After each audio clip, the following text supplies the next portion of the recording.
राज्यवाद्यांची संबंध पकड या समित्यावर याच्यामध्ये त्यांना हे करायचं होतं आणि त्या देखील दोघांनाही विचार करायला लागायचा की आपण एखादी भूमिका घेत असू.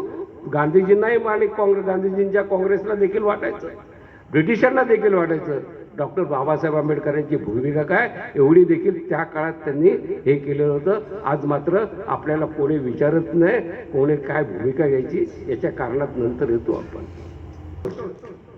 आज तुम्ही एक सामाजिक पातळीवर राजकीय पातळीवर तुम्ही असंघटित आणि थोडेसे अदखलपात्र झालेला तुमच्या संसद किंवा काय निवडून धक्क्याचा नाही. संघटनात्मक पातळीवर आपण कितीही असलो तरी वैचारिक दृष्ट्या आणि तात्विकदृष्ट्या बाबासाहेब आंबेडकरांचा विचार हा जगभर आणि संघटितपणे पोहोचलेला आहे. तो लोकांना एक परिवर्तनवादी संवेदनशीलता असलेला माणसाचा एक समूह, एक प्रतीक आज जगातल्या लोकांचं बनलेलं आहे. आणि आज जगामध्ये 118 देशामध्ये बाबासाहेब आंबेडकरांची जयंती साजरी होते. त्यांच्या बाबासाहेबांचा बुद्ध अँड हिज धम्म याच्यामध्ये असं पाहिलं तर बाबासाहेबांनी एक पारंपरिक बौद्ध धम्माचं नाकारून बुद्ध वचन जे आहे ते इंटरप्रिट केलेलं आहे. बुद्ध वचन मग बाबासाहेबांना विचारलं गेलं, बुद्ध वचनानंतरच्या ज्या आलेल्या कथा, भाकडकथा वगैरे काय कर्मकांड, कारण ते मुळातच ते बौद्ध धम्माचं तत्वज्ञान एक कर्मकांड विरोधी अनात्मवादी अनिश्वरवादी होतं. तर बाबासाहेबांना विचारलं बुद्ध वचन हे तुम्ही नेमकं कशावरून त्याचे निकष काय लावले, हे नेमकं बुद्ध वचन आहे. भागीदारी दस्तक, भारत की आवाज. हा पुरस्कार प्रदान करताना मला आदरणीय डांगळे सरांच्याच कवितांच्या ओळी या ठिकाणी घ्याव्याशा वाटतात. तू गात राहा भुके कंगालांचा जुलूस होऊन, तू गात राहा भुके कंगालांचा जुलूस होऊन, तू गात राहा मुक्तीवाहिनी किंवा व्हिएतनामी होऊन.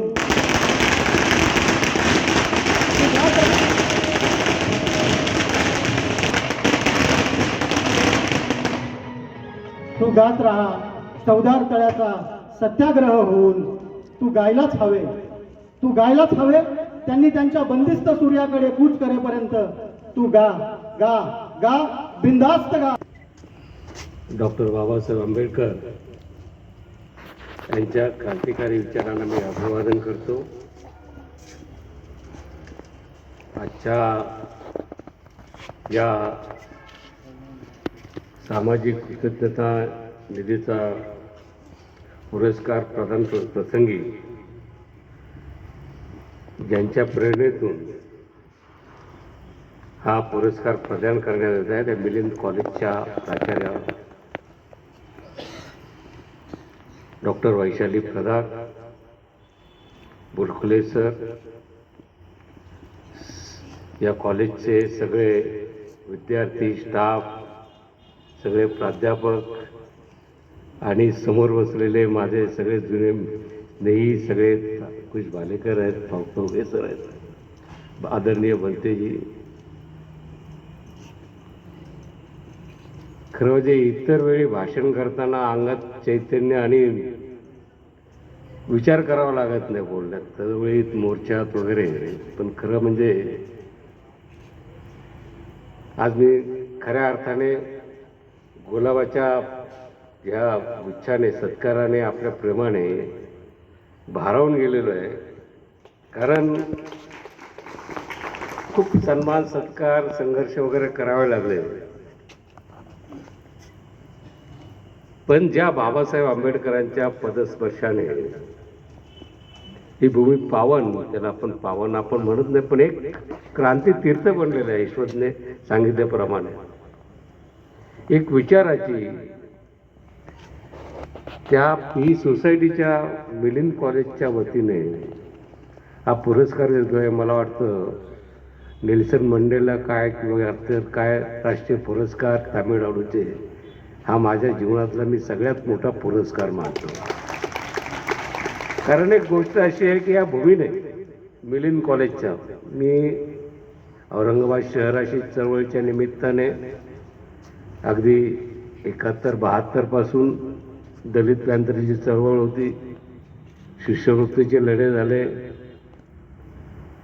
सगळे लढे झाले त्याच्याशी संबंधित आहेत. पण ह्या मिलिंद आज ज्या पॉयझन ब्रेडची मॅडमनी ही सांगितली आणि नेल्सन मंडेलांनी आणि जगाच्या सगळ्या युनिव्हर्सिट्यांमध्ये, भारताच्या तर आहेच, एक संदर्भ ग्रंथ म्हणून त्याच्याकडे पाहिलं जातं. त्याची बीजं जी रोवली गेलेली आहे त्या मिलिंदच्या भूमीत रोवली गेलेली आहेत, हे मी तुम्हाला सांगायला अत्यंत अभिमान. कारण साधारणतः 60 ते 70च्या दशकामध्ये जागतिक स्तरावर तरुणांचे उठाव होत होते. फ्रान्समध्ये असेल, जगाच्या पार्श्वभूमीवर त्याच काळात मग नक्षलवादी चळवळीचा जन्म झाला. त्याच काळात शिवसेनेसारखी संघटना जन्माला आली. त्याच वेळेस बंगालमध्ये नंगी पिढी भुकी पडली असे झालं. गुजरातचं नवनिर्माण आंदोलन झालं. त्याच काळात महाराष्ट्रात दलित पॅन्थरची एक स्थापना झाली. याचं कारण असं होतं की दलित साहित्यामध्ये म्हणजे 70च्या दशकामध्ये साहित्याचा केंद्रबिंदू हा अभिजन वर्गाकडून बहुजन वर्गाकडे सरकू लागला होता. याचं कारण होतं की 60 नंतर आणि त्यानंतर महाराष्ट्रामध्ये जी कॉलेजमधून आलेली पिढी बहुजन समाजाची, दलित असेल, आदिवासी असेल, शोषित असेल, बघत होता इथलं जे साहित्य आहे त्या साहित्यामध्ये आपला चेहरा कुठेच दिसत नाही. आपलं भावविश्व आहे, आपल्या दुःख आहे, दैन्य आहे, ज्यांच्या पायाखाली जमीन नाही, डोक्यावर छप्पर नाही, सत्ता, संपत्ती आणि प्रतिष्ठा ह्याच्यापासून ज्यांना नाकारलं गेलेलं आहे, असा नाकारले गेलेल्या समूहाच्या व्यथा, वेदना, इच्छा, आकांक्षा या साहित्यात दिसत नाहीत. दिसत होत्या थोड्याफार. मालतीबाई बेडेकरांच्या रूपाने बळी कादंबरी आली असेल, माटेंच्या रूपात काही थोडंफार अस्पृश्यांच्या विषयीचं हे आलं असेल, केशवसुतांच्या कवितेत नंतर असं आला होतं. परंतु अख्खा जो भावविश्व होतं ते दिसत नव्हतं. आणि त्या काळात मला वाटतं 58 साली ह्या दलित साहित्याचा उगम आणि जन्म झाला. आणि ह्याच्यामध्ये पीपल्स एज्युकेशन सोसायटीमध्ये जी बाबासाहेब आंबेडकरांनी 1946 साली सुरू केली होती मुंबईत पहिल्यांदा, त्याची पहिली जी पिढी आली, मग त्याच्यामध्ये घनश्याम तळवटकर तुमच्या याचे हेच होते, सिद्धार्थ साहित्य संघ, आणि नंतर मग अनेक संवाद आपले ते निखार लागले. ते वळण त्यावेळेस एवढं विद्रोही नसेल, परंतु आपल्या भावना कथा फडके खांडेकरी वळणावर का होईना सांगण्याचं सुरू झालं. आणि 58 साली जे संमेलन झालं, ज्याच्यामध्ये लोकशाहीर अण्णाभाऊ साठेने महाराष्ट्र बौद्ध साहित्य सभेच्या वतीने जे झालं होतं, दलित महाराष्ट्र दलित लेखक संघाच्या वतीने मुंबईमध्ये, त्यामध्ये अण्णाभाऊंनी उद्घाटक म्हणून ते वाक्य केलं की जे आपल्याला माहिती आहे की पृथ्वी ही शेषाच्या मस्तकावर तरलेली नसून दलितांच्या तळहातावर तरलेली आहे. आणि त्या सभेमध्ये एक ठराव पास झाला होता की अशा प्रकारचा ठराव 5 क्रमांक 58 साली दलित साहित्याची ज्याने निर्मिती अशी घेऊत असेल अशा वर्गाकडून त्याला दलित साहित्य नाव द्या.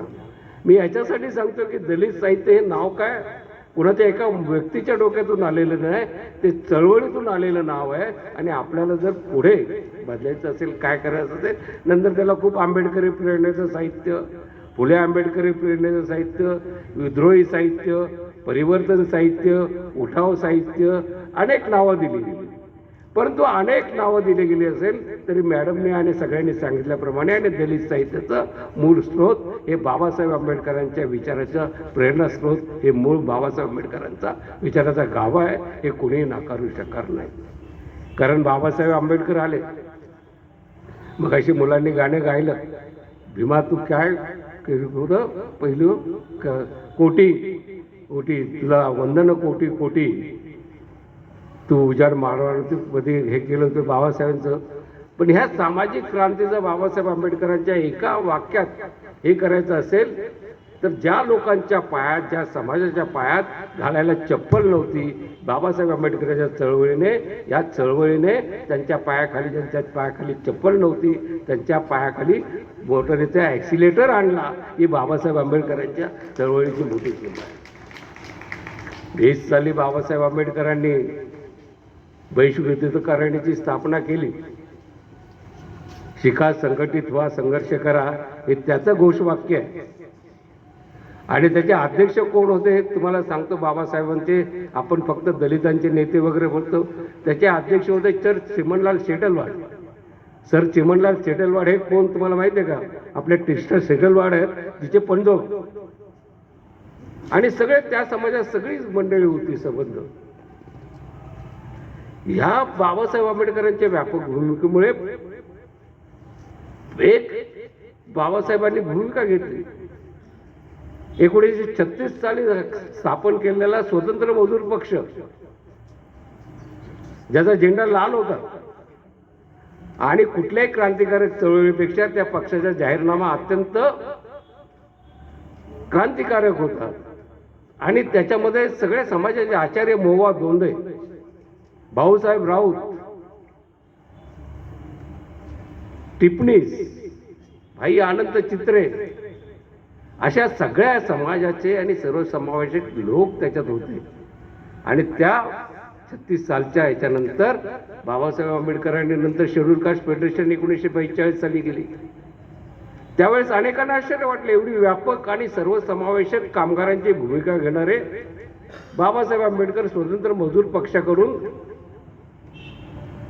ही शेड्यूल कास्ट फेडरेशनची स्थापना करणारे. त्यावेळेस क्रिप्स कमिशन आलं होतं, आपल्याला माहीत असेल इथे सगळे, अस्पृश्यांच्या स्थितीचा विचार करण्यासाठी.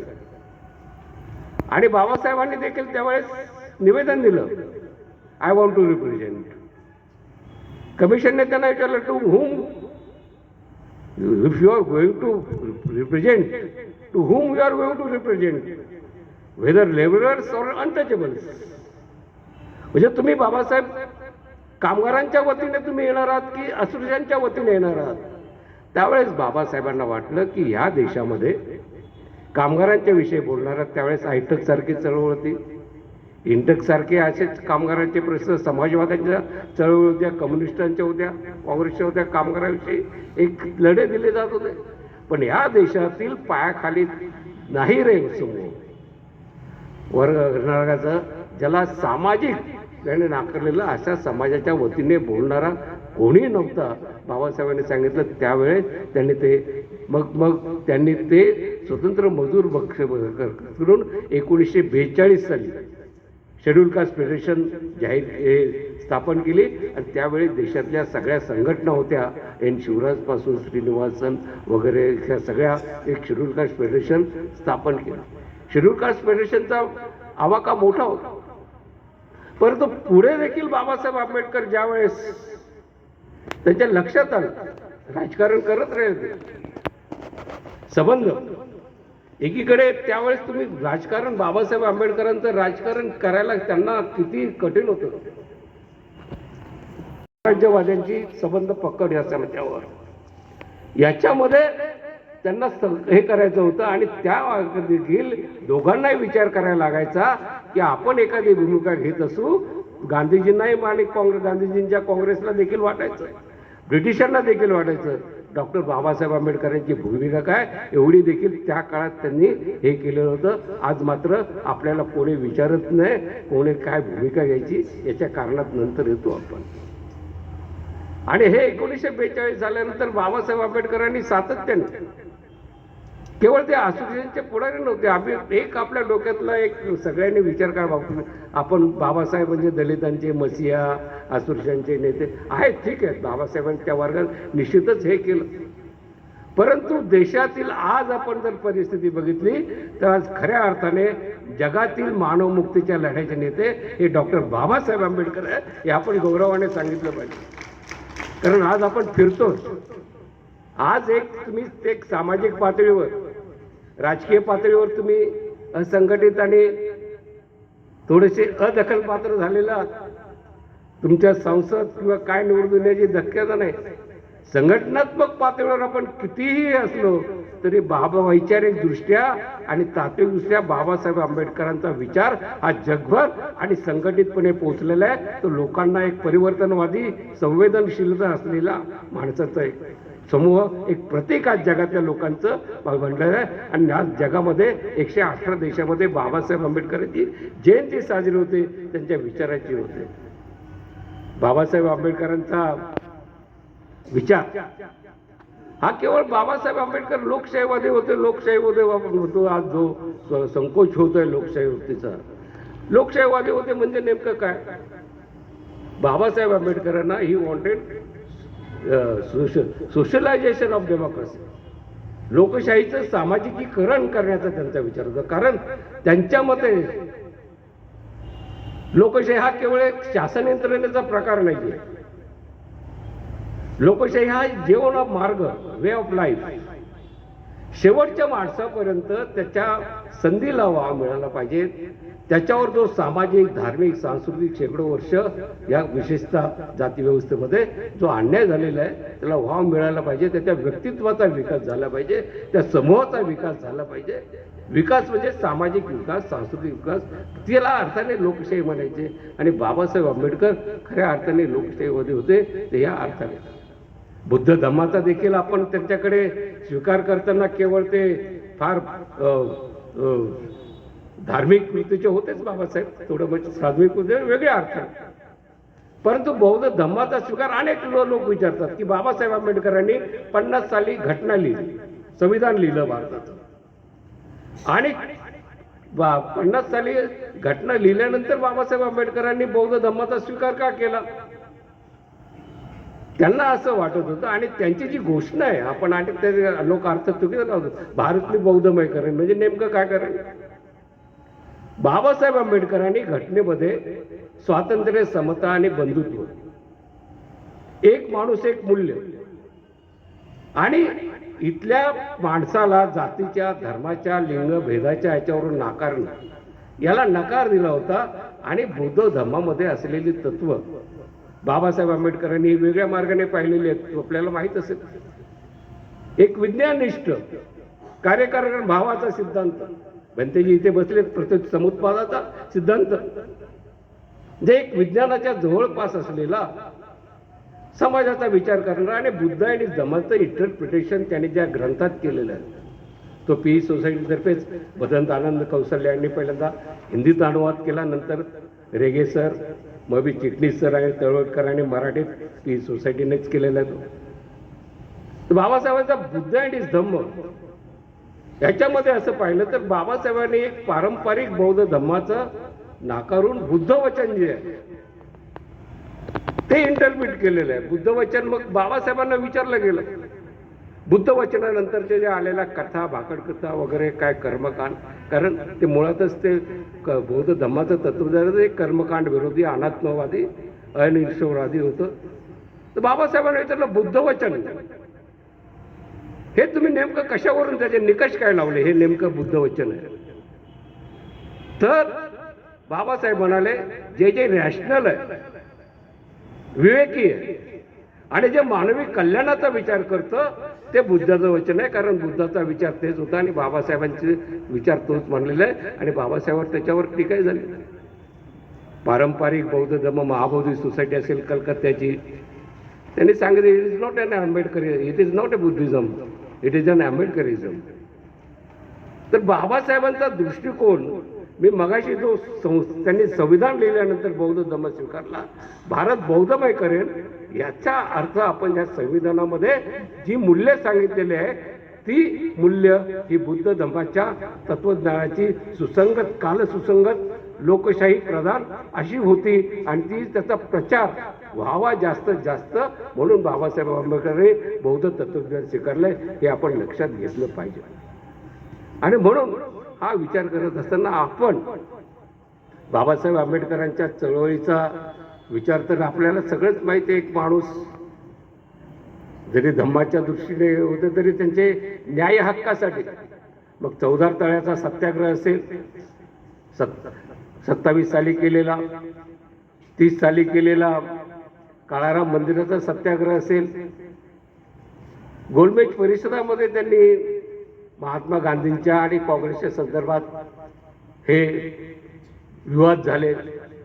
परंतु आज झाले काय, ह्या सगळ्यांना महापुरुषांना आजचं वातावरण बघतोय की बाबासाहेब आंबेडकरांची चळवळ म्हणजे केवळ आरक्षणाची चळवळ आणि दलितांवर अन्याय अत्याचाराची चळवळ नाही, ती आहेच. आपल्याला त्या अन्याय अत्याचाराचा मुकाबला त्याच्यातून आपण घडतो, आरक्षणातून आपण घडलो, त्याला नाकारण्यात अर्थ नाही. तर याही पलीकडे जाऊन एक माणुसकीचं, समतेचं, स्वातंत्र्याचं, विचाराचं, अभिव्यक्ती स्वातंत्र्याचं एक राज्य संविधानामध्ये दिली. ती खऱ्या अर्थाने एक माणूस घडवण्याची, एक मानवमुक्तीची लढाई होती आणि आजही आपल्याला ती लढाई होती. आणि हे लढत असताना आज आपल्याला काय दिसतं की बाबासाहेब आंबेडकरांच्या चळवळीचा विचार हा आज संघटित होऊ शकत नाही. आणि बाबासाहेब आंबेडकरांनी त्यावेळेस शेड्यूल कास्ट फेडरेशनच्या जाहीरनाम्यामध्ये सांगितलेलं आहे की आपण जो विचार घेऊन चाललेला आहे तो जर राजकीय अर्थाने हे करायचं असेल तर आपल्याला मित्रत्वाची गरज आहे. त्यांनी लाईक माइंडेड पार्टीज हा शब्द वापरलेला आहे. त्यांनी आपल्याला त्यांच्याशी करावं लागेल समजता.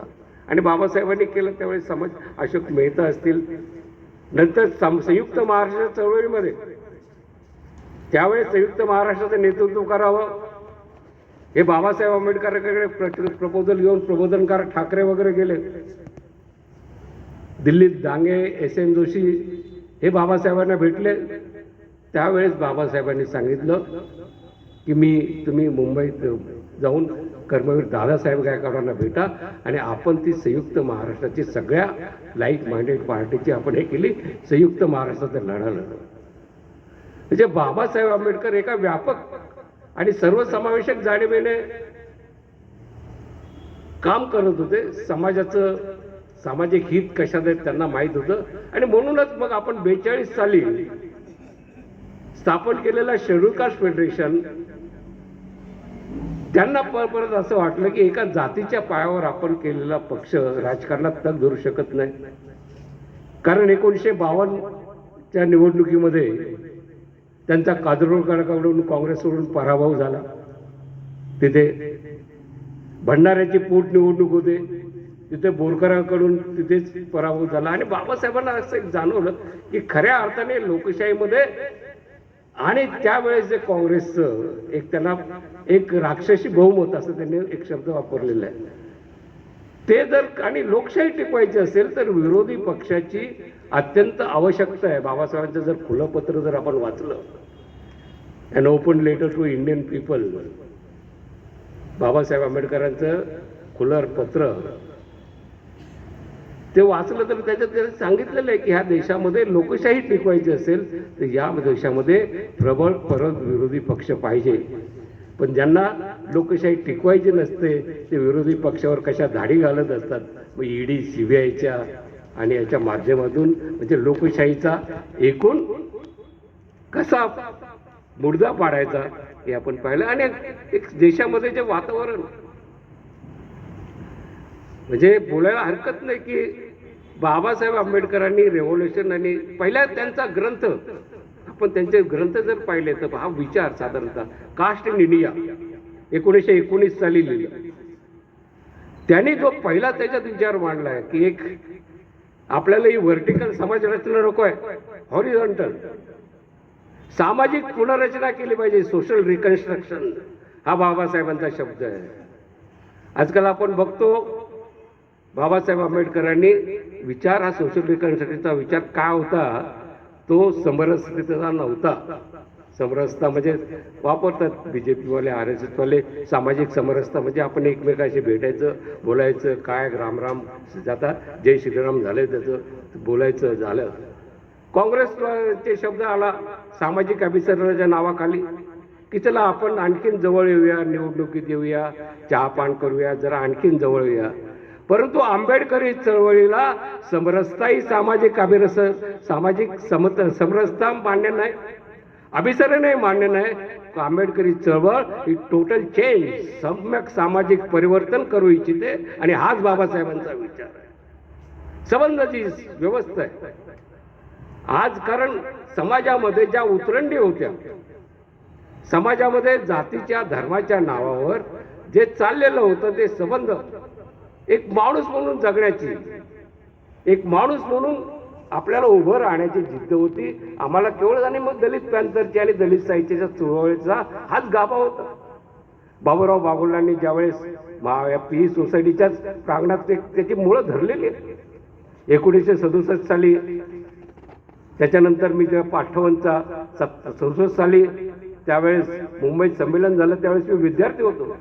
डॉक्टर मना वानखेडे, चिटणीस सर सगळे तिथे, बाबूराव बागुल, तळवटकर वगैरे सगळे तिथे जमा झालेले ते. ह्याच भूमीमध्ये एक घडलेला परिसंवाद आहे महाराष्ट्राचा आज उद्याचा वाङ्मयीन संघर्ष, सांस्कृतिक संघर्ष, ज्याच्यामध्ये मेपू रेगे सरांचं आहेत, वाल कुलकर्णी आहेत, डॉक्टर चिटणीस आहेत, वानखेडे सर आहेत, अशा राग जाधव. मी तर माझ्या दलित साहित्य एक अभ्यास गोडकरांना माहीत आहे त्याचे दिले महाराष्ट्रातील, ती आद्य चर्चा ती ह्याच भूमीत घडलेली आहे. ही बरोबर मला वाटतं इथे उभं राहताना मला ते संबंध आठवतोय. आणि त्यावेळेस तिसरं एक 78 साली जे संमेलन झालं होतं कमलेश्वर, ज्याला इथे आले होते, त्याचा मी एक कार्यकर्ता होता, कार्यवाह होतो संबंधाच्या चळवळीचा. दलित साहित्य चळवळ ही काय केवळ साहित्य आपल्या अनुभवाचं, दुःख दारिद्र्याचं चित्रण होतच, पण त्या अनुभवाचा अन्वयार्थ लावणं. कारण कविता, कथा मांडणं म्हणजे तुमच्या अनुभवाचा सत्वांश घेऊन ती अवतरत असते. आणि मग दलित साहित्यावर अनेक आक्षेप झाले. ते दिलीप चित्रे म्हणायला लागले हे सगळे एकाच वॉर्डातले पेशंट आहेत, एक सारखंच लिहितात. आणि ते साहजिक होत. त्यावेळेस अनेक कुसुमाग्रज म्हणाले समृद्ध परंपरा नाकारायच्या नसतात, त्या समृद्ध करायच्या असतात. ठीक होतंय सगळं, परंतु त्यावेळेस या मिलिंदमध्ये सिद्धार्थ साहित्य संघ रायमाने सर होते इथे. खरं म्हणजे त्यांची आठवण घेणं, पानतावणे सर होते, रायमाने सर, मनोहर गरुड सर, अनेक जे प्राध्यापक होते यांचे, वैश्री प्रसाद सर होते. एक संबंध चळवळीतलं एक त्यांना हे होतं, चळवळीचं भान होतं. आणि त्याच्यातून ही साहित्य निर्मिती आणि दलित साहित्याची निर्मिती बाबूराव बागुलांनी ज्यावेळेस महाडला पी सोसायटीच्या प्रांगणात जे झालं, त्यावेळेस विद्रोह, नकार आणि सामाजिकता हे दिलं. अनेक महाराष्ट्रामध्ये एक वादळ, दलित साहित्याची चळवळ, त्याच्यामध्ये नंतर अनेक प्रवाह आले. मग बौद्ध साहित्य का नको, मग हे लोक मार्क्सवादी आहेत, आम्हाला तर मार्क्सवादी बाबूराव वगैरे ते सोपा. भूमिका ती नव्हती. एक आपल्याला एक गांधींच्या, महात्मा गांधींच्या चळवळीविषयी एक प्रश्न सातत्याने हे केला जातो आणि मी सातत्याने विचारायचो, RSSच्या चळवळीचा, RSSचा शत्रू आणि आंबेडकरी चळवळीचा शत्रू कॉमन कसा काय असतो महात्मा गांधी सारखा, हा प्रश्न सातत्याने. म्हणजे ठीक आहे बाबासाहेब आंबेडकरांनी त्या काळात भूमिका घेतल्या, परंतु आज काल आपण एक सुसंगत आंबेडकरी चळवळ ही अशी स्टॅग्नंट नाहीये. आंबेडकरी चळवळीचा प्रवाही अशी चळवळ आहे, काल सुसंगत. आणि हे संबंध करत असताना बाबासाहेब आंबेडकरांनी नेहमी काल सुसंगत. नंतर पुढे भारताला स्वातंत्र्य मिळाल्यानंतर भारतीय राज्यघटना लिहिण्याचं वल्लभभाई पटेल असतील, नेहरू असतील, गांधीजी असतील, बाबासाहेब आंबेडकरांना संविधानाचं काम देणं ही त्याच्याजवळ वैचारिक मतभेद असली तर एक जी प्रगल्भता होती देशाच्या प्रती आणि समाजाप्रती, तिच्यातून ते निर्माण करणारे नेते आज जे राज्यकर्ते आहेत त्यांच्या डोक्यातून हे संबंध केलेले आहेत. त्यांच्याकडे आदर्श नाही आहेत. मग इथे सांगताना ते गोडसेंच्या खुण्याचा ते गौरव करतात, अत्याचार करणाऱ्याचा गौरव करतात, बिल्किस बानो सारखा त्याच्यातून सुटले जातात. आणि परदेशात गेल्यावर सांगतात की आम्ही बुद्धाच्या, बाबासाहेबांच्या आणि गांधीजीच्या देशातून आलो आहे. आणि इकडे बाबासाहेबांच्या, बुद्धाच्या, गांधीची आणि सगळी जी ही चाललेलं हे आपल्याला आंबेडकरी चळवळीला अभिप्रेत नाही. दुपारी आम्ही खूप बोलत होतो, कार्यकर्ते, तरुण कार्यकर्ते भेटत होते आपल्याला, की आपण राजच्या राजकारणातून मगाशी सांगितल्याप्रमाणे त्यावेळेस ब्रिटिश राज्यकर्ते आणि महात्मा गांधीची राष्ट्रीय चळवळ ही भूमिका घेताना बाबासाहेब आंबेडकरांच्या डोक्यात काय भूमिका आहे याचा विचार करत होते. आज कोणीतरी घेतंय का आपल्याला आंबेडकरी चळवळीच्या अमक्या गटात, तमक्या गटात, तमक्या, आता ती नावं मला देखील माहीत नाही, आता इतके बदल. परंतु ही चळवळ केवळ मी तुम्हाला सांगितलं की मी निराश होत नाही, कारण बाबासाहेब आंबेडकरांच्या विचारामध्ये जो गाभा आहे तो जीवनाशी, मानवी मूल्याशी, मग ते स्त्रियांचं हे असेल, वंचितांचं असेल, दलितांचं असेल, आदिवासींचं असेल, याच्यामध्ये संबंध जे त्यांचा सामाजिक परिवर्तनाचं एक या घटनेचं, भारतीय राज्यघटनेचं मूल्यमापन जर आपण केलं तर मला वाटतं सगळ्या आम्ही जे ग्रंथ लिहितोय, कोणी लिहितात, सगळ्यात जगातला म्हणजे भारतातला सगळ्यात मोठा ग्रंथ कोणता असेल तर मला वाटतं भारतीय संविधानाखेरीज कोणाचंच नाव घेता येईल, इतका मोठं आहे. म्हणजे जगण्याचं सगळं आपल्याला हे दिलेलं आहे त्याच्यातून. आणि हे जगण्याचं असताना आपण बघतो की बाबासाहेब आंबेडकरांनी मग पुढे लिहिलेलं कास्ट निघाल्यानंतर त्यांनी अनायलेशन कॉप्स आपण इथल्या जाती व्यवस्थेचं, बुद्धांनी धम्माचं पाहिलं, पण त्याचा रेव्होल्युशन आणि काउंटर रेव्होल्युशन हा ग्रंथ तरुणाने अवश्य होता, क्रांती आणि प्रतिक्रांती. बाबासाहेब त्या ग्रंथात सांगतात की ज्या वेळी एखाद्या वेळी समाजातील खालचे वर्ग, दबलेले समूह आपला आवाज उठवतात, आपल्या जीवनात प्रगती करतात, जरा ताटमानेने जगू लागतात, त्यावेळेस उच्चवर्णवादी आणि इथले अहंकार संबंध, धर्मांध प्रवृत्ती यांचे वेस्टेड इंटरेस्ट म्हणजे हिंदू संबंध धोक्यात येतात, त्यावेळेस ते प्रतिक्रांतीची सुरुवात करतात. त्या काळात प्रतिक्रांतीच्या सुरुवातीची वेगळी आहे. आज भारतामध्ये या अर्थाने प्रतिक्रांतीचा काळ सुरू आहे, हे आपण सगळ्या तरुणाने घेतलं पाहिजे. आज आपण ठीक आहे, समाजाच्या उच्च वर्णाला तुम्ही बाबासाहेबांनी आपण वर्णवादी नाही आहे, परंतु वेगळ्या जसे आर्थिक याच्यामध्ये जशी रूपं बदलत आली, सरंजामशाही, भांडवलशाही, क्रोनो कॅपिटलिझम, तसं जातीय व्यवस्थेमध्ये देखील आज मनुस्मृतीचा आणि जातीवादी विचाराचा त्याला एक नव्या परिस्थितीत म्हणजे नव्या अर्थशास्त्रीय आणि सांस्कृतिक दृष्ट्या याच्यात बदल, त्याच्या प्रमाणे त्याचे बदल होतात. म्हणजे या मानसिकतेमध्ये स्वरूपात्मक गुणात्मक बदल झालेले आहेत. स्वरूप तेच आहेत, स्वरूपाचं म्हणजे असं जी मानसिकता होतं तीच आहे, थोडे गुणात्मक म्हणजे कशा शैलीने ते राबवायचे हे चाललेलं आहे.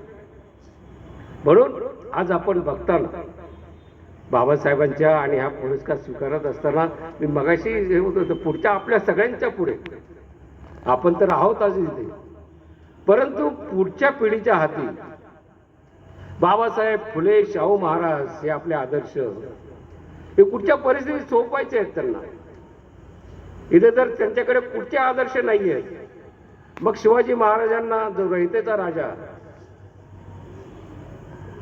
ज्याला इथल्या खरोखर आपण महाराष्ट्रातल्या सगळ्या चळवळीचं, मग ते सगळ्या चळवळीने शिवाजी महाराज हायजॅक करायचं चाललेलं होतं आणि गौरव ब्राह्मण प्रतिपादक याची उभा आणि हिंदू राजाचा संस्थापक अशी प्रतिमा उभी करण्याची चालली होती. त्या काळात रयतेचा राजा शिवाजी महाराजांचं जर आपण वाचलं सैन्यातलं, कधी जातीभेद मानले नाही. त्यांच्या आरमारामध्ये महार, मांग, चांबार, गोळी, रामोशी, भिल्ल, मराठा 18 पगड जातीचे लोक होते. आरमार खाण्याचा प्रमुख दौलत खान का कोण असं त्यांचा प्रमुख होता. सगळ्या जाती धर्माचे लोक घेऊन खऱ्या अर्थाने तो रयतेचा राजा होता. त्याला गो ब्राह्मण प्रतिपालक म्हणून इथे उभं करण्याचा प्रयत्न चालला होता. आज ते त्याला शिवाजी महाराजांना हायजॅक करतात. बाबासाहेब आंबेडकरांना, ज्योतिबा फुल्यांना प्रातस्मरणीय मानून बाबासाहेब नुसतं प्रतिमा पूजन करून होत नाही, खऱ्या अर्थाने एखाद्या महापुरुषांचं वैचारिक वारसदार व्हायचं असेल तर त्याच्या विचाराचं ते कृतीत आणले पाहिजेत. बाबासाहेब सांगायचे इथे बघ की सत्ता ही सामाजिक परिवर्तनाचं हत्यार ठरलं पाहिजे, पण इथे सत्ता ही सामाजिक अधोगतीचं आणि समाजातील खालच्या वर्गांना कुचलण्याचं, गोरगरिबांना, आदिवासींना, मग ते विकासाच्या नावाखाली असो आणि हे असो. आणि बाबासाहेब आंबेडकरांचा संघर्ष तुम्ही लक्षात घ्या, हा केवळ राजकीय किंवा सामाजिक नव्हता, त्याला एक सांस्कृतिक मूल्याचं अधिष्ठान होतं बाबासाहेब आंबेडकरांच्या चळवळीला. बाबासाहेब आंबेडकरांनी रिडल्स ऑफ राम अँड कृष्णम लिहिलं, ज्याच्यामध्ये मोठा संघर्ष केला आणि मला अभिमान वाटतो की त्या वेळी स्थापन झालेला जो लढा मोठा झाला, त्या फुले आंबेडकर विचार समितीचा अध्यक्ष मी होतो आणि माझं त्याच्यात मोठं योगदान. काही बाबा मूल्य संघर्ष होता. आपले आदर्श कोण आहेत? दलित साहित्य समोर देखील हा प्रश्न आला. कुठचे आदर्श होऊ शकतात तुमचे? मग इथल्या पुराण कथेतले, इथल्या भाकड कथेतले इथले नायक होऊ शकतात का? नाही. तर आपले आदर्श कोण होऊ शकतात? तर ज्यांनी ज्यांनी सामाजिक जगभर क्रांतीच्या चळवळीचं नेतृत्व केलं, मग ते युरोपमध्ये असेल, फ्रान्समध्ये असेल, इंग्लंडमध्ये असेल, ज्यांनी ज्यांनी इथल्या सामाजिक विषमतेविरुद्ध जगभर संघर्ष, हे आपल्या चळवळीचे नायक, आपले आदर्श, मीच ज्याला आपण म्हणतो पुराण कथा, या नेमका कोणत्या आमच्या? मग दलित साहित्यामध्ये त्यांनी लिहिलं ना, म्हणजे प्रतिमा देखील बदलल्या ना आपल्या. त्याच्या डोळ्यात महाडचे पाणी तरारले. म्हणजे ही गोष्ट म्हणजे किती मोठी आहे. पूर्वी आम्हाला चंद्र पाहिला की प्रेयसीच्या त्या काळात न भेटलेल्या तुझ्या आठवण यायची, काय मुखडा चंद्र, ते पारंपरिक. पण आमच्या नारायण सुर्वेंना त्याच्यात भाकर दिसायला लागली त्याच्यामध्ये. एक कवी तर त्याला ते इंद्रधनुष्य पाहिल्यावर तुम्ही आपण काय सप्तधनुष्य हे निसर्गाचं करतो वर्णन, पण त्या बिचारा दलित साहित्यिकाला, आंबेडकरवादी चळवळीतल्या कार्यकर्त्याला त्याच्या आईच्या जुनेराची आठवण येते. 7 कलरमध्ये शिकले त्या इंद्रधनुष्यामध्ये. हा बदल आहे सांस्कृतिक. आपल्या माती जी मूल्य मारली जातात ती पारंपरिक, हा तुमचे आदर्श. आमच्या आदर्श ही जी परिवर्तनाची, सामाजिक परिवर्तन, म्हणून बाबासाहेब आंबेडकर हे आमचे आदर्श आहेत. त्यांनी फुलेंच्या पासून जी प्रेरणा घेतली, चळवळीला खूप मोठा आहे. आणि ही बाबासाहेबांची चळवळ, मग ती दलित साहित्याच्या मार्फत असो, शैक्षणिक माध्यमातून असो, आज तरुण मी बघतोय जगभर, आज आपले तरुण IT च्या क्षेत्रातून इंग्लंडमध्ये आहेत, न्यूझीलंडमध्ये काल लोक भेटले, ही लंडनमधली काही मुलं भेटली बाबासाहेबांनी. परंतु आज आपला आवाज हा जो दबला जातो आणि मग डायरेक्ट पद्धतीने आपल्याला मग हे करता येत नाही. मग रिझर्वेशनच्या नावाखाली मग कंत्राटी पद्धतीने भरती कर, IPS IASच्या अधिकाऱ्यांच्या नावाखाली जे आपले जे जातात लोक, जिथे पॉलिसी घडवतात तिथे डायरेक्ट रिक्रुटमेंट सुरू कर, स्कॉलरशिप.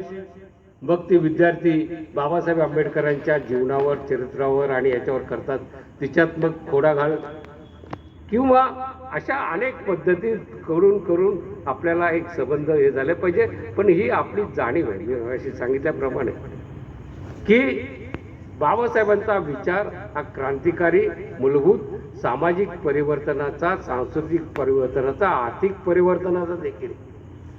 बाबासाहेब आंबेडकरांचं आपण कामगार मंत्री असताना योगदान पाहिलं तर खरं म्हणजे स्त्रिया बसल्यात. बाळंतपणाची 3 महिन्याची रजा ही बाबासाहेब आंबेडकरांची देण आहे. लेबर कमिशनर असताना 8 तासाचा दिवस कामगारांना, ती देण आहे. बाबासाहेब आंबेडकर खाणीमध्ये जाऊन कामगारांची परिस्थिती, दामोदर व्हॅली सारखं धोरण, म्हणजे भाकरा नांगरल्यानंतर दामोदर व्हॅली पाणी अडवण्याचं, शेतीविषयीचं बाबासाहेबांचे विचार, लँड, खरं म्हणजे हे आपण सांगितलं पाहिजे जगाला. बाबासाहेब आंबेडकरांनी तुम्ही शेड्यूल कास्ट फेडरेशनचं जाहीर नावाचं आवतोशी सगळ्या त्याच्यामध्ये बाबाचे संबंध सांगितलेलं आहे, की ह्या देशातला शेतकरी आत्महत्या का करतो? कारण 4 महिने तो शेतकरी असतो आणि बाकीचे 8 महिने तो बेकार असतो, काहीच काम नसतं. मग त्याला पूरक इंडस्ट्रीजचं, वनीकरणाचं आणि ज्या फळांचं जे उत्पादन येतं त्याच्यापासून ॲक्झिलरी युनिट्स वगैरे त्याच्यापासून काहीतरी तयार करावं, ही बाबासाहेब आंबेडकरांनी त्याच्यात सगळं मांडलेलं आहे. म्हणजे स्वामीनाथनचं आणि याचं करतो म्हणजे आपल्या सुखदेव थोरातांनी त्याच्यावर लिहिलेलं आहे खूप, स्वामीनाथन आणि नंतर आमच्या उणेकरांनी. म्हणजे बाबासाहेब आंबेडकरांचं एक जे हे आहे, आणि त्यांनी मिळून शिक्षणाच्या शिवाय पर्याय नाही. तुम्ही 27 सालच्या महाडच्या भाषणामध्ये बाबासाहेब आंबेडकरांनी सांगितलं, तुम्ही एक गावकीची कामं वगैरे सोडून द्या वगैरे, आणि त्यांनी सांगितलं तिथे की तुम्ही इथले इथे संस्कृत आणि संबंध ब्राह्मण उच्चवर्णीय हो. बाबासाहेब आंबेडकर ब्राह्मणाविरुद्ध नव्हते, ब्राह्मण्याविरुद्ध होते. कारण चौदार तळ्याच्या आणि त्या सत्याग्रहाच्या निमित्ताने जे जवळकर ज्यावेळेस गेले, बाबासाहेबांना आम्ही पाठिंबा देतो, सत्यशोधक आणि मराठा, त्यावेळेस बाबासाहेबांना सांगितलं की तुमच्याबरोबर ही काही ब्राह्मण मंडळी आहेत. कारण बाबासाहेबांनी मनुस्मृती जी जाळली होती, दहन नका म्हणू, दहन हा परत तुम्हाला ते सांस्कृतिक शब्द मी कसे येतो त्याच्याकडे, दहन वध, हे दहन म्हणजे पवित्र कार्य समजतात, वध गांधी वध म्हणतात. ते गांधीजीचा खून 302 खाली झालेला आहे, अटक झाली असते त्या. गांधी वध म्हणजे काय, हिंदू धर्मशास्त्रामध्ये वध हा शास्त्रसंमत आहे, धर्मात्याने केलेलं, त्याला वध म्हणतात. आणि वालीची आणि ज्याची जनावरांची केलेली त्याला हत्या म्हणतात, ते शास्त्रसंमत आहेत, हे खून असतात. आपण देखील हे शब्द परंपरेने वापरत असतो. दलित साहित्याचा झगडा दलित याचा हाच होता. आपण बुद्धवासी वगैरे वगैरे होत नाही, आपण कालकथित दिवंगत असतो. आमच्या राजा ढालेने कालकथित शब्द काढला होता. असे हे सांस्कृतिक संघर्ष आहे. तर बाबासाहेब आंबेडकरांनी जो मी पुढचा मुद्दा मांडत होतो की बाबासाहेब आंबेडकरांनी जे सांगितलेलं आहे शेड्यूल कास्ट फेडरेशनच्या जाहीरनाम्यामध्ये, तो शेतकऱ्यांच्या आत्महत्येचा प्रश्न त्यांनी मांडलेला आहे, पाण्याचा प्रश्न मांडलेला आहे, मजुरांच्या कामगारांच्या सहयाच्या, पण बाबासाहेबाकडे एका दृष्टीने बघितलं गेलं. आणि एक संबंध देशामध्ये, परवा एक तुमच्या औरंगाबाद विद्यापीठाच्या मराठी सुनीता सावरकर, त्यांनी ढोर चांभार स्त्रियांच्या जाणीवांचा परीघ, आंबेडकरी चळवळी जाणीवांचा परीघ पुस्तक लिहिलं, त्याचा परिसंवाद आम्ही घेतला होता. हे आपण याच्यामध्ये जे आंतरविरोध आलेले आहेत दलितांमधले, हे ते त्यावेळेच्या राजकारणाचा परिणाम असतील कदाचित. चांभार आणि मातंग समाज वगैरे त्यावेळेस काँग्रेसच्या प्रभावाखाली महात्मा गांधीचे असल्यामुळे आणि बाबासाहेबांचं हे असल्यामुळे संबंध बौद्ध समाजाने हे झाले. पण हे आपण जुने लोक हे मिटवलं पाहिजे. म्हणून मी आज नेहमी एक गोष्ट सांगतो, आज आपल्या ज्या काळामध्ये जो काळ आज मी जो प्रतिक्रांतीचा म्हणतो, त्या काळात आपण एक सातत्याने मी एक गोष्ट सांगतो, भंते आनंदाची गोष्ट सांगतो. भंते आनंद एकदा विहारातून आले असतात, त्यांच्याबरोबर ते बाहेरच्या गावागाला भेट द्यायला गेलेले असतात, त्यांच्याबरोबर 4-5 त्यांचे शिष्य असतात आणि ते संध्याकाळी परतत असतात. ते घरी येत असताना काय ओढ्याच्या काठी येतात. ओढा म्हणजे पाणी असतं त्याच्यामध्ये, आणि त्याच्या बाजूने एक तरुणी असते उभी. तर भंते आनंद ज्ञानी बौद्धाचे भाष्य करते, तिला तरुणीची अडचण ओळखतात, कारण तिला तो ओढा नाला पार करता येत नव्हता पाण्यातला. भंते आनंद तिला खांद्यावर घेतात आणि पलीकडच्या किनाऱ्यावर नेऊन ठेवतात. विहारात आल्यानंतर भंतेजीच्या लक्षात आनंदाच्या की आपले चेहरे हे शिष्यगण थोडा अस्वस्थ दिसतोय, काहीतरी काय. मग तो विचारतो, तुम्ही अस्वस्थ का शिष्यानं? भंतेजी विचारू का म्हणे तुम्हाला आम्ही, तुम्ही एवढे बुद्ध तत्वज्ञानाचे भाष्यकार ज्ञानी, आणि तुम्ही एका सरळ तरुण बाईला खांद्यावर उचलून घेता, हे कसं काय हो? अरे म्हणाले, वेडे आहात तुम्ही, मी त्या तरुणीचं ओझं किनाऱ्यावर सोडून आलो आहे. मला वाईट याचंच वाटतं की तिचं ओझं अजूनही तुमच्या मनावर तुम्ही वागवताय, याचं मला वाईट वाटतं. मला आपल्याला ही ओझी काढून टाकली पाहिजे. इथे तरुण मुलं आहेत कॉलेजमधली, आपण आणि चळवळीचे लोक आहेत तिथे जुने जाणते सगळे समोर बसलेले. आपण समाजाला, माणसाला काय आता कुठच्या प्रकारे करायचं, काय करायचं, ही ओझी आपण जुनी सगळी काढली पाहिजे. आणि बाबासाहेब आंबेडकरांचा स्वातंत्र्याचा मूलभूत विचार जो संविधानामध्ये मांडलेला आहे, उघडपणे बोलायला लागलेत लोक. आम्हाला एवढे लोक पाहिजेत निवडून आणि तेवढे पाहिजेत, मग आले एवढे निवडून आले की घटना बदलू वगैरे, हे आपल्या ह्या महाराष्ट्रात आणि संबंध देशामध्ये बोललं जातं एकेकाळी, ज्यांची छाती नव्हती असे लोक. आपण काय एवढे निष्ठोष झालेलो आहोत. आणि मला वाटतं आपण या धार्मिक आणि या संबंध याच्याकडे जो सांस्कृतिक संघर्ष बाबासाहेबांना अभिप्रेत होता, लक्षात घ्या, आपण मोठमोठे लढे लढलो, कामगारांच्या स्त्रियांचे मोठमोठे श्रीवाद आणला आपण सगळं, परंतु बाबासाहेब आंबेडकरांचा मूळ गाभा जो एक कल्चरल रेव्होल्युशनचा होता, सांस्कृतिक क्रांतीचा, म्हणजे सांस्कृतिक क्रांती म्हणजे मानसिक बदलांचा, परंपरेने चालत आलेल्या विचारांचा जो पगडा असतो, परंपरेने आलेल्या मीच, पुराणकथा, पुराण पुरुष याच्यात अडकवत आणि इथल्या व्यवस्थेला तेच अभिप्रेत होतं की तुम्हाला त्याच्यात अडकवून ठेवायचं. सगळीकडे त्याचंच म्हटलं, जसं भांडवलशाहीचं रूप, जसं क्रोनो कॅपिटलिझम वगैरे झाले, तसंच ह्या धर्मांध आणि जातीयवादी शक्तीचं जे रूपांतरण जरा थोड्या वेगळ्या फॉर्ममध्ये करतात. मग ते व्हॉट्सअपच्या माध्यमातून, कारण तंत्र बदलले, शैली बदलली आहेत. आपल्याला देखील आपल्या लढ्याच्या आणि शैली बदलायला पाहिजे.